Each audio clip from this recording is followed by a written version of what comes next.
để cháu để lại đi học. Nào đấy, còn cháu.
Kia có bao ngô chắc nặng lắm, mình đi hộ cô ấy nhấc lên mới nhấc vào nhà để thôi.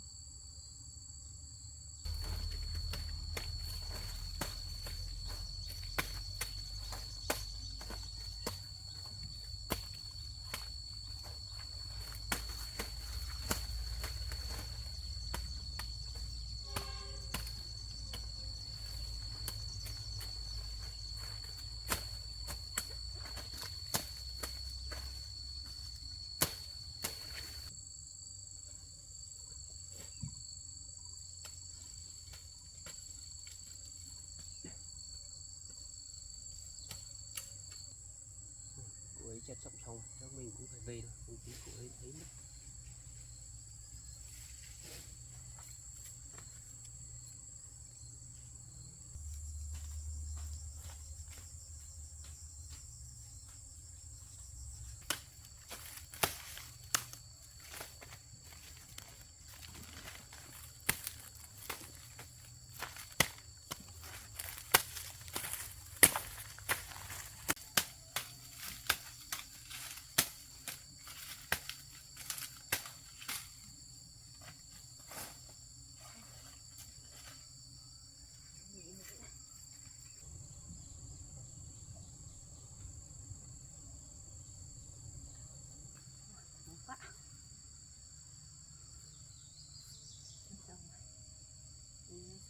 trồng xung quanh mình trồng rau.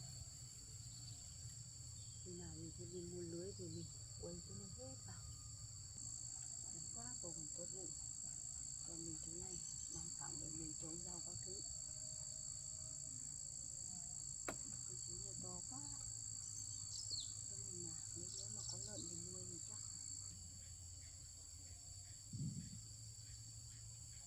Không biết là thằng bé sáng ngày thi có được không? Lâu quá. Nhưng mà thằng bé cũng thông minh lắm. Chắc không sao đâu.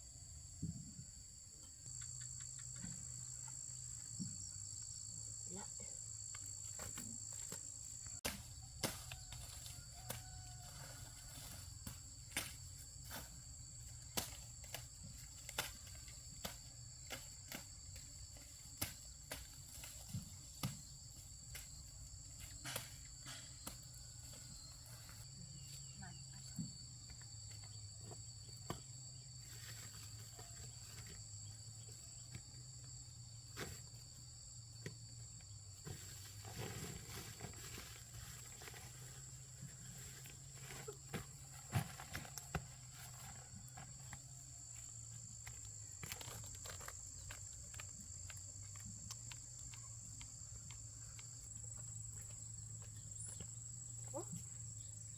Sao bao ngô mình lại vào trong này thế này?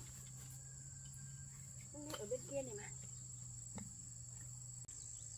Ôi nhỉ? Mình để đây cơ mà. Ai vậy? Sao mình không biết thế nhỉ?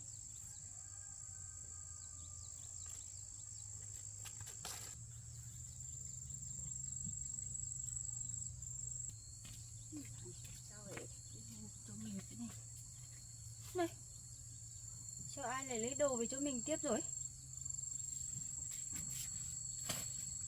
Sao mình ở đây sao không thấy ai nói? Sao mình phát ở đây cả buổi sao lại ai vào lại không gọi thế nhỉ? Sao mình lại không biết thế? Lần nào cũng thế nhỉ? Có ai ở đây không?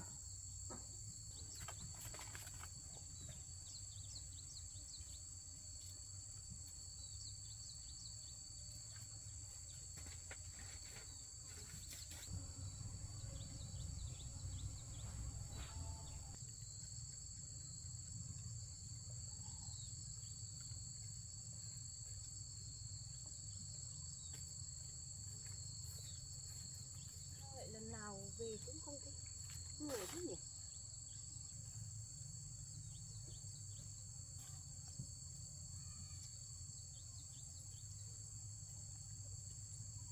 Sao ai còn sợ mình biết hay sao?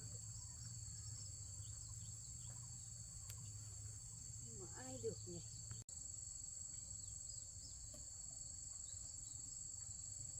Lần nào về thì cũng không, chắc là không muốn gặp mình. Biết là ai?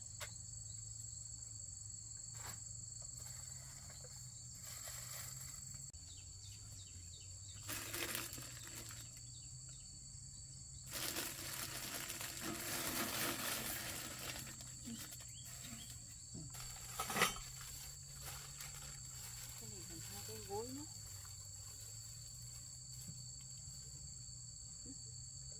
Có phải chai nước ngọt nữa.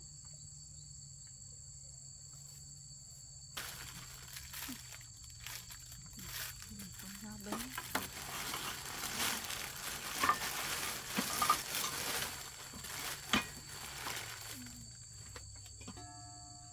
Cái nồi này còn mới tinh nữa chứ.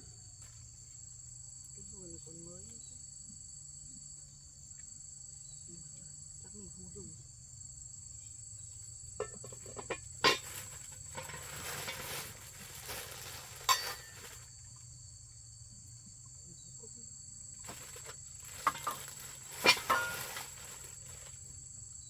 Còn cái thớt. Cái thớt này cũng mới nữa. Toàn đồ mới thôi. Mình bảo mấy nữa mình đi chợ mình hấp tự mua. Thôi chắc mình không dám dùng, mình lại để lại thôi.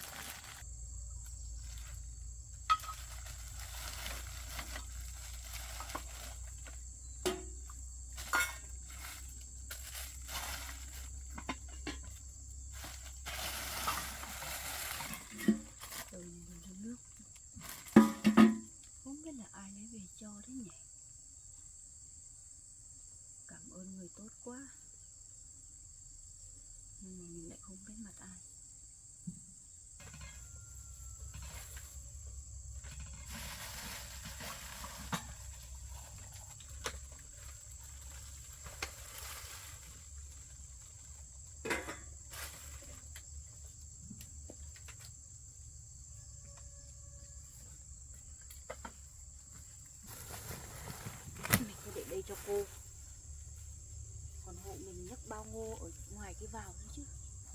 Sao mình không nhìn thấy thế nhỉ? Mọi người tốt thật đấy.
Một đoạn nữa.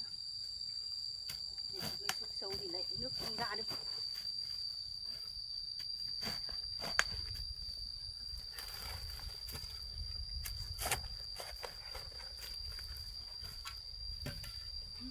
Nắng này. Chiều làm tiếp. Để cháu đi về nấu cơm ăn.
Cho cô ạ.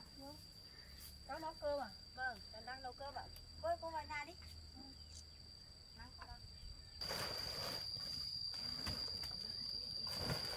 Cái này lên để cho mát cô ạ.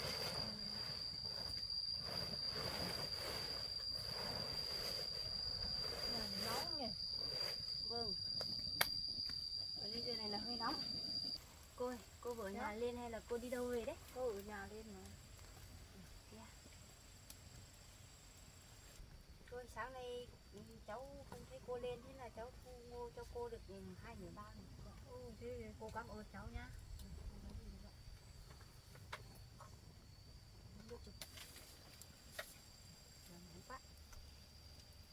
Cô sao cô lên giờ chưa nắng này? Cô bảo lên sớm một tí làm được cùng xong. Xong ăn cơm với hai mẹ con cháu một đứa.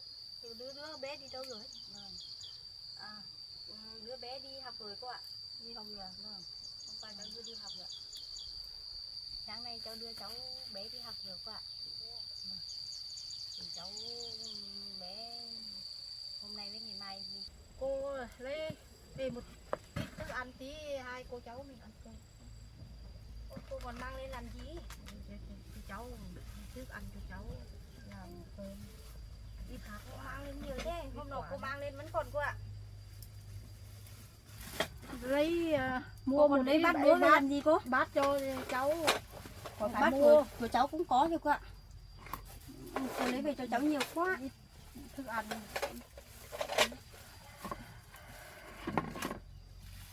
Cháu lấy cho cháu nhiều thế. Ít thôi. Cháu qua cô mang lên vẫn còn cô ạ. Cả min min các thứ Min cho cháu đi học về cho cháu ăn. mang lên nhé. Cô ơi, con cảm ơn cô nhiều nhé. Vâng, không có gì đâu cháu ạ. Cháu cũng như con gái của cô. Cháu cũng quý như con gái của cô. Thế cô ơi, cô ngồi đây để cháu nhé. Để cháu nấu rau nhé. Để cho hai cô cháu nữa. Đi tìm mang rau gì thì cháu ơi. Cô lấy cả mang cả thức ăn. Làm cơm rồi. Vâng, cô còn đem cả rau lên.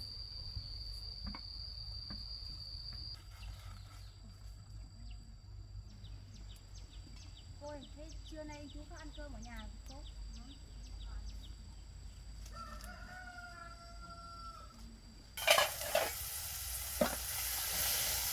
Cô còn đem cả thịt lên nữa.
Nóng, ở đây nóng quá cô ạ.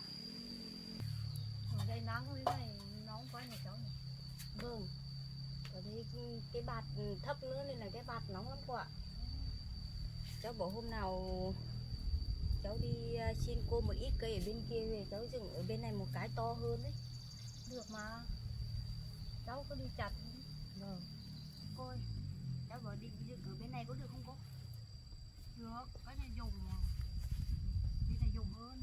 Để làm cái to hơn một tí xong rồi cái này để làm nhà bếp ấy. Không thì lại hẹp quá, nóng quá. Thế thì tốt quá. Cô ạ, cháu định bảo dựng một cái to to ở cái chỗ hát này này. Được. Đây này dùng. Vâng, xong bên này cháu sẽ trồng rau ấy để mang đi chợ bán này.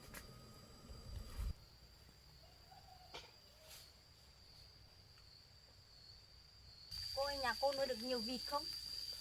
Có. Hôm qua cô mua một con lấy thịt về cho cháu. Vâng.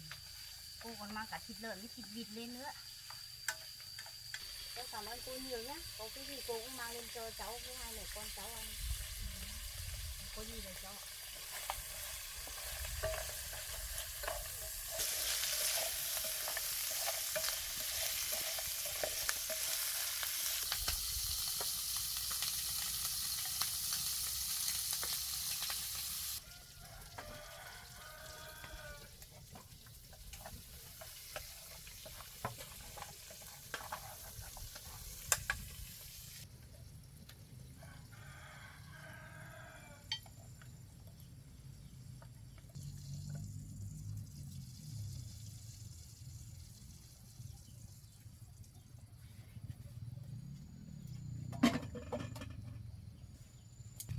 Cô ơi, nóng quá, cháu tắt bếp đi nhé. Nóng lắm.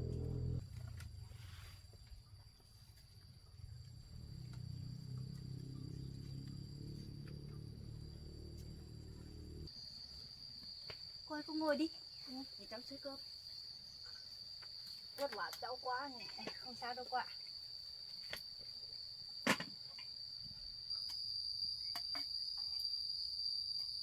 Cái nồi này nấu cơm không cháy cô ạ. Hôm nọ cháu nấu vào cái nồi mỏng mỏng kia nó bị cháy.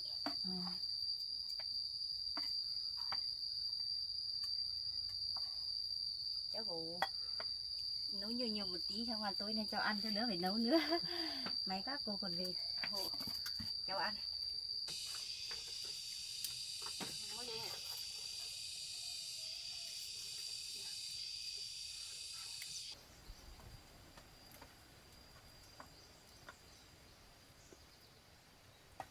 Cô ơi, cháu mời cô ăn cơm không? Cơm đi. Vâng. Cô còn đi bát lên cho cháu, bát đẹp thế cô ạ. Cháu ăn cơm đi. Vâng. Để cô ăn cơm nhé. Cô ơi, cô ăn cho cháu đi. Cô gắp được. Cháu cứ ăn đi. Cháu Ăn đi. Ôi. Gắp được. Cô ơi, cô ăn đi. Ăn đi cháu. Vâng. Ôi, con cảm ơn cô nhiều nhá. Vâng, không có gì được cháu ạ. Hôm nay cô còn mang thức ăn các thứ lên cho cháu. Lâu lắm rồi cháu cũng không được ăn bữa ngon như này rồi cô ạ. Cháu xới cơm cho cô nhá. Cô ơi, cô ăn nhiều rồi nhá. Lấy Còn nồi vẫn còn đấy cô ạ. ít thôi Cơm cháu ạ. Cô ăn nhiều vào. Cô ăn thịt đi. Hôm nay cháu bé lại không ở nhà nhỉ? Vâng cô ạ, hôm nay cháu bé lại đi học ạ. Ở nhà thì lấy còng gì cho cháu gì. Đi học đến cuối tuần mới về đấy cô ạ. Vâng, cô ăn đi. Cháu cứ ăn đi nhá. Vâng. Cô ơi, măng này là măng gì mà nó không đắng cô nhỉ? Măng này ngọt lắm. Măng tre mà. Tre gai ấy. Vâng, yeah. Tre Ngon, gai. ngon rồi đấy cô ạ. Tre gai.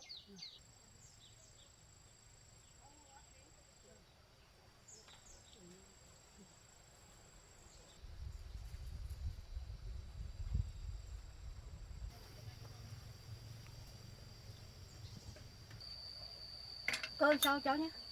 Cô ơi, cô ăn cơm tiếp đi. Cơm vẫn còn. Cô no rồi. Cháu cũng hơi no rồi cô ạ. Vâng, thế cô cứ ngồi nghỉ đi nhá, để cháu dọn cho. Nó dọn cháu nhỉ? Vâng.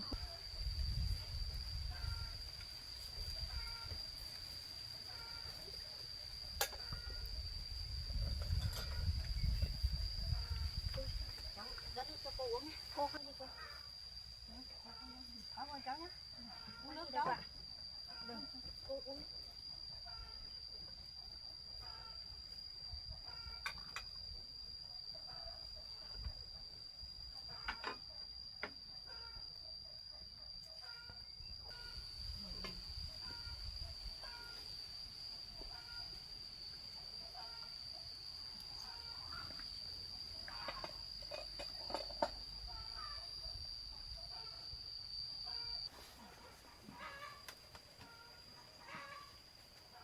Cô ơi, cô uống nước xong kia xong là cô nghỉ ngơi một lúc cô ạ. Xong tí chiều mát mát thì cô không lấy ngủ.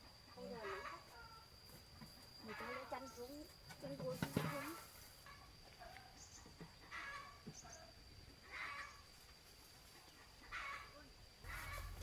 Cô nằm xuống đây nghỉ một tí đã. Xong chiều lấy ngủ. Cô thế nhỉ? Ăn cơm cho mình lúc đó.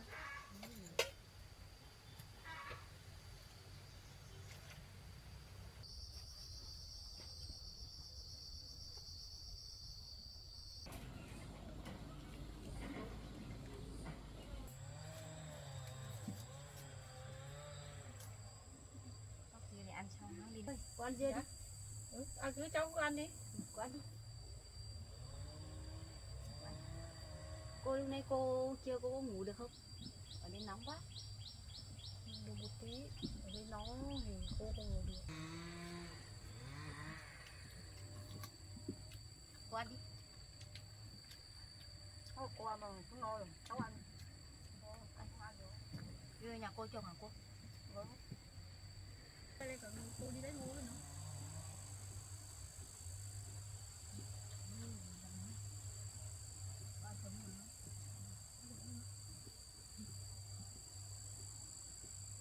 Quay bán thì bắt đầu vừa xong cô đi lấy ngủ.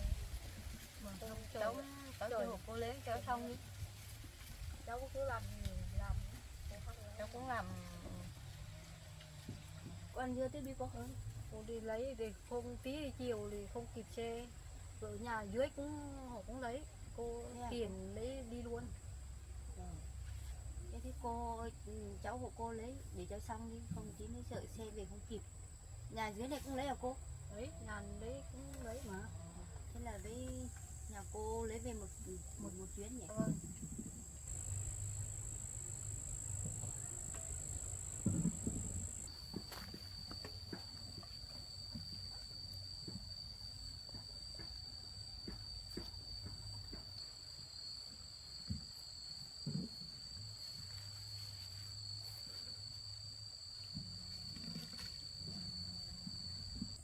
Cháu ơi, sáng nay cô lấy về 2 cái mà cô không đổi đi. Cháu cũng nắng quá. Cảm ơn cô nhé.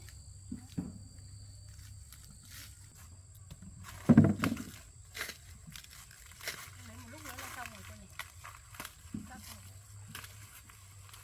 Xong rồi.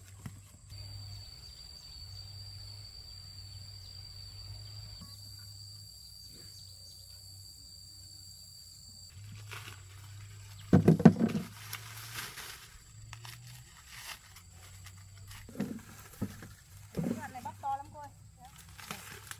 Ô, sao nắng quá nghỉ lau cho cháu. Vâng. Ôi, nắng quá cháu ơi. Nghỉ nhá. Vâng. Nắng quá.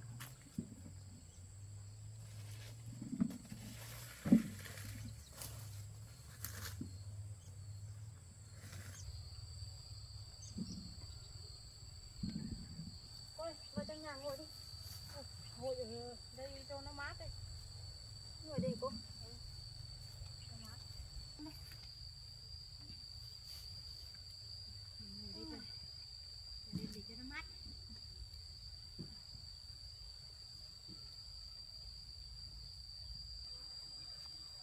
Hôm nay trời nắng thật cô nhỉ. Sắp mưa đấy. Cô mới tranh thủ với nhanh cô gì. Không lấy gì. Nhưng mà nắng này cô đang bị bệnh này, chỉ sợ say nắng. Mấy hôm nay cô cũng đỡ một tí rồi, cô nghỉ ngơi hôm nọ cô không làm ra nắng được đâu. Mình thấy nắng thấy sợ rồi. Cô yếu này nên là cô cũng làm ít thôi vậy. Cô kiệt sức là làm một số lại mệt lắm. May còn có cháu cô mới xong được nhanh. Không có gì được ạ, cô cũng giúp cháu nhiều, cái gì cô cũng mang cho cháu. Cái nhà cô có mấy người con đấy cô? Cô 2 đứa con trai đi làm thuê hết rồi. Vâng, cô ngồi đây để cháu lấy nước cho cô uống nhé.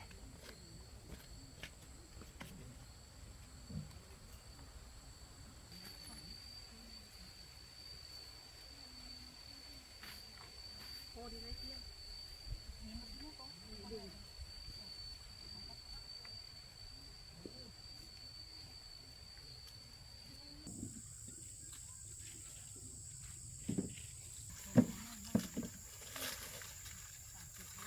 Xong rồi cô ơi.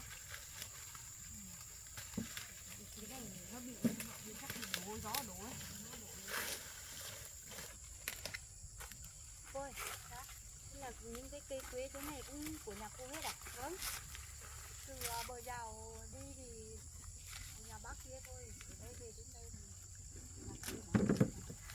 Nhà cũng rộng hết rồi nhỉ?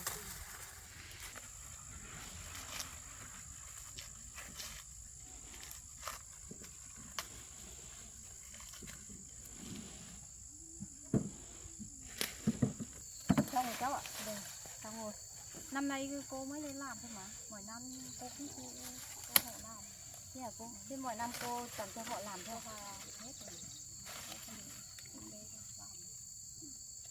Đất nhà cô cũng rộng này, một mình cô không làm được hết. Bây giờ xong rồi cháu ạ. Vâng. Cô chuẩn bị lấy bắp. Ok.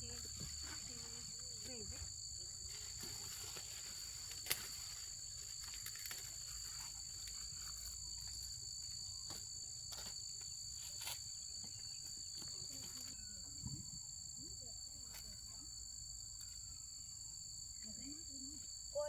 hả cô? À cô ơi, còn đống này nữa này.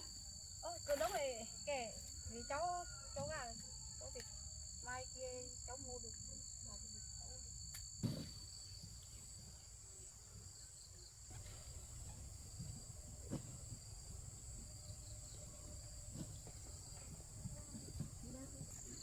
Buộc vào xong là con cháu bác đi cho cô nhé. Bác ra ngoài đường kia đi để tí nữa đợi xe hàng bốc. Vất vả cháu quá. Cháu ạ.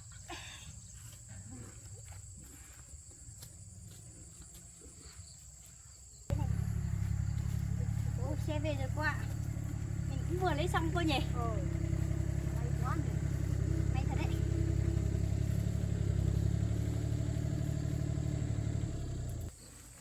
Đây.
Cô mang mấy bắp ngon này về nữa đi.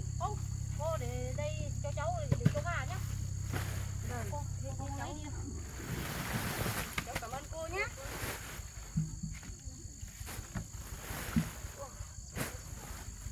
Thế cô ở đây với cháu đi. Không, cháu đi theo xe tractor đi về. Bây giờ cô lấy ngô xong hết rồi cháu mai cháu làm gì